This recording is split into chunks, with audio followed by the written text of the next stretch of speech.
los sucesos del 26 de julio de 1953, debemos pensar que es un hecho que significa un momento clave en la historia de Cuba. Yo quisiera referirme a la manera en que Raúl Castro valoró ese hecho al 8º aniversario de haberse producido, es decir, en 1961. En aquel momento, Raúl dijo cosas que me parecen muy importantes para valorar aquel acontecimiento. Él dice: el 26 de julio de 1953 abrió una nueva fase en la historia de Cuba. Y dice a qué fase se refiere: la fase de la acción armada como método principal de lucha. Esto me parece muy importante, es decir, el método es la acción armada, no es el fin, no es el objetivo, es el método. Y después señala: aquel no era el asalto a una fortaleza para alcanzar el poder con la acción de un centenar de hombres. No era eso. Dice, afirma, era el primer paso de un grupo decidido para armar al pueblo de Cuba e iniciar la revolución. Aquí hay elementos conceptuales muy importantes y veremos cómo no se trata de que lo dijera Raúl después, sino que es algo que está en la concepción desde la arrancada, desde los elementos fundacionales.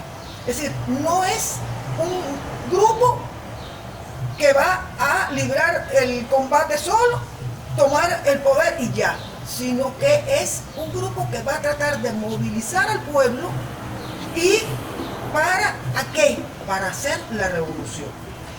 Él señala también: el ataque al Moncada no era una acción encaminada solamente al derrocamiento de la tiranía, ni mucho menos independiente de las condiciones de la situación económica y social que tenía el país. Es decir, el objetivo no era simplemente derrocar a la tiranía y ya. Aquí nos está planteando algo muy importante, que es hacer la revolución. Y creo que, como decía, hay que ir a ver la génesis para darse cuenta que efectivamente esta valoración es absolutamente acertada. Si nosotros vamos a la situación de Cuba después del golpe de Estado del 10 de marzo de 1952, ya vemos que en ese mismo año 52, en el primer aniversario de la muerte de Eduardo Chivas, Fidel Castro, ese joven, entonces Fidel Castro, abogado, ya escribe: el momento es revolucionario y no político. Es decir, al referirse a la política entonces al uso, la política corrupta. Es decir, él está hablando de que la situación que se ha creado, los partidos políticos existentes no habían tenido una respuesta, una solución. Y por tanto, él está planteando que es un momento revolucionario. Y está señalando precisamente que un partido revolucionario tiene que tener una dirección revolucionaria y de origen popular. Es decir, ya está planteando elementos que nos llevan a esta idea de una acción con vistas a hacer la revolución. Históricamente, en Cuba no se había logrado esa transformación revolucionaria. No lo logró la revolución del 68. No lo logró la del 95, y para Martí estaba muy claro: la guerra era el medio, el objetivo era la revolución anticolonial para su época. Pero es que después, en el siglo XX, el proceso revolucionario de los años 20 tampoco logra materializar esa transformación revolucionaria. Y esa herencia, toda esa, digamos, tarea inconclusa está presente en aquellos jóvenes que van a acometer la acción del 26 de julio. Y podemos recordar un poema del poeta de la generación del centenario, de Raúl Gómez García, aquel joven que en vísperas de la acción está escribiendo: ya estamos en combate. Y él dice: por defender la idea de todos los que han muerto. Es decir, estamos siendo herederos de toda esa idea. Y va a dar quiénes son los referentes: por el heroico gesto de Maceo, por la dulce memoria de Martí. Y después viene más a su tiempo más cercano, para que nazca en esta nueva aurora la república digna y decorosa que fue el último anhelo de Chivas. Es decir, debe nacer la república digna y decorosa. Por tanto, no había nacido. hay que hacerla nacer. Pero continúa. De nuestra lucha heroica depende la Cuba verdadera, la furia loca de Gómez y Agramonte, la lucha pura de Mella y de Guitera. Fíjense que está hablando la Cuba verdadera, la que debe ser. Y el referente es las guerras de independencia y el proceso revolucionario de los años 30, con dos figuras que promovieron la revolución social y antiimperialista. De manera que estos son los referentes que están, en los que van a ofrendar su vida aquel 26 de junio. Y cuando ya se está pensando y ya programando la acción, ¿cómo se está pensando? Es decir, no es un acto militar, tomar un cuartel y ya. Pensábamos tratar de provocar un levantamiento nacional para el derrocamiento de Batista. Caso de no lograrse el levantamiento nacional, o en el caso de que Batista pudiera reaccionar con fuerzas superiores y atacarnos aquí en Santiago de Cuba, la idea nuestra era con las armas del cuartel Moncada marchar a las montañas y librar la guerra irregular en las montañas. La programación que se está pensando es, una vez tomado el cuartel Moncada de Santiago de Cuba y el CEFE de Bayamo, pues entonces pasar a llamar al pueblo, para entregar las armas al pueblo, para llamar al pueblo, pero para llamarlo ¿para qué? No se trata solo de eliminar la dictadura, de eliminar a Batista. Hay un programa y para eso se elabora el manifiesto de Moncada. El manifiesto de Moncada que tiene ya una base programática. Y en este manifiesto del Moncada hay elementos que me parecen muy importantes. Cuando se dice la revolución se declara libre de trabas con las naciones extranjeras. Por supuesto, no mencionan el nombre, pero ¿cuál es la nación que ejerce el dominio neocolonial en Cuba? Y la revolución empieza por declararse libre de esas trabas, pero también se declara libre de las influencias de las trabas de los políticos de la época, de la política corrupta de esta época. Y ya después empieza a plantear qué se va a hacer. Es decir, una vez que se toma el poder, ¿qué se va a hacer? En sentido general habla de la revolución, declara su afán y decisión de remover íntegra y totalmente el medio económico nacional con la implantación de las medidas más urgentes para resolver la crisis y repartir trabajo, salario. Es decir, va a resolver los problemas esenciales de la nación.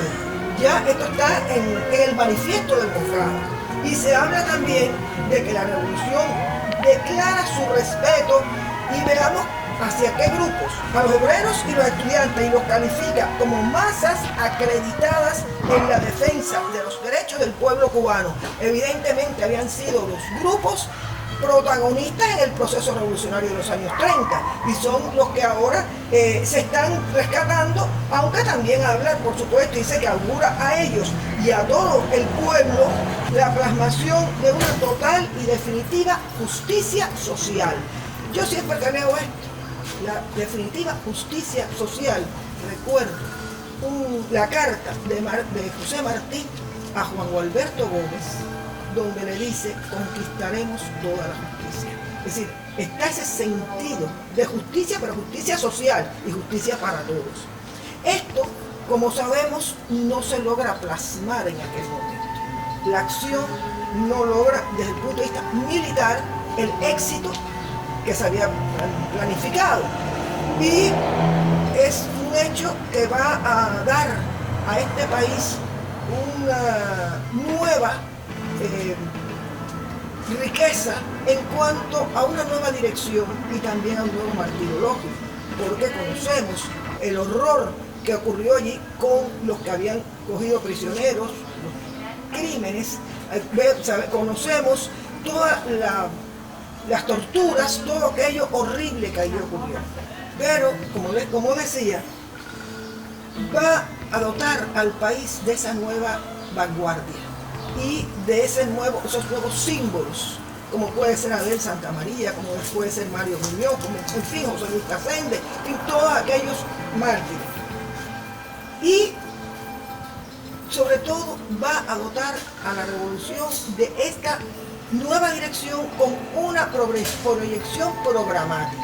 Y en esta proyección programática va a tener un papel fundamental el discurso de Fidel en el juicio que se le sigue cuando él, en su autodefensa, pronuncia esto que conocemos por la frase final: la historia me absolverá. En aquel momento, que es un discurso de autodefensa, que más que autodefensa es una acusación a la tiranía por todo lo que ha hecho, por todo lo que representa, pero también una presentación del programa de la revolución. Y en esta presentación del programa de la revolución, Fidel empieza por decir que la revolución, es decir, va a totalmente rechazar que Batista hubiera dicho que el golpe de Estado era una revolución. Eso no es una revolución. Él plantea la revolución como un proceso de cambios profundos. Eso es un elemento esencial. Y a partir de aquí, pues va a hablar con quienes contamos para esto. Y es su famoso concepto de pueblo, pero de pueblo en el sentido que él llama, si de lucha se trata, es decir, ¿quiénes serían los que estarían dispuestos a luchar? ¿Con quién podemos contar? Y entonces ese pueblo, si de lucha se trata, él, digamos que lo generaliza diciendo la gran masa irredenta, y después empieza, digamos que a describir quiénes conforman esa masa irredenta: los 600.000 que no tienen trabajo, los 500.000 que viven en bohíos miserables y que trabajan 4 meses al año, porque trabajan cuando hay zafra de la caña, del tabaco, es decir, esa gente pobre, y así va describiendo los distintos grupos que conforman ese pueblo que va a luchar. Y creo que hay algo muy importante también. No es que yo cuente con ustedes como elemento pasivo. No. El pueblo tiene que tener una función activa en esta lucha. Y en esta función activa, él dice, y lo plantea muy claramente, que se le iba a decir, no se le iba a decir, toma, aquí tienes, sino que se le iba a decir, toma, lucha ahora con todas tus fuerzas, para que seas dueño de tu felicidad. Es decir, va a llamar al pueblo a luchar, no es un grupito, sino el pueblo.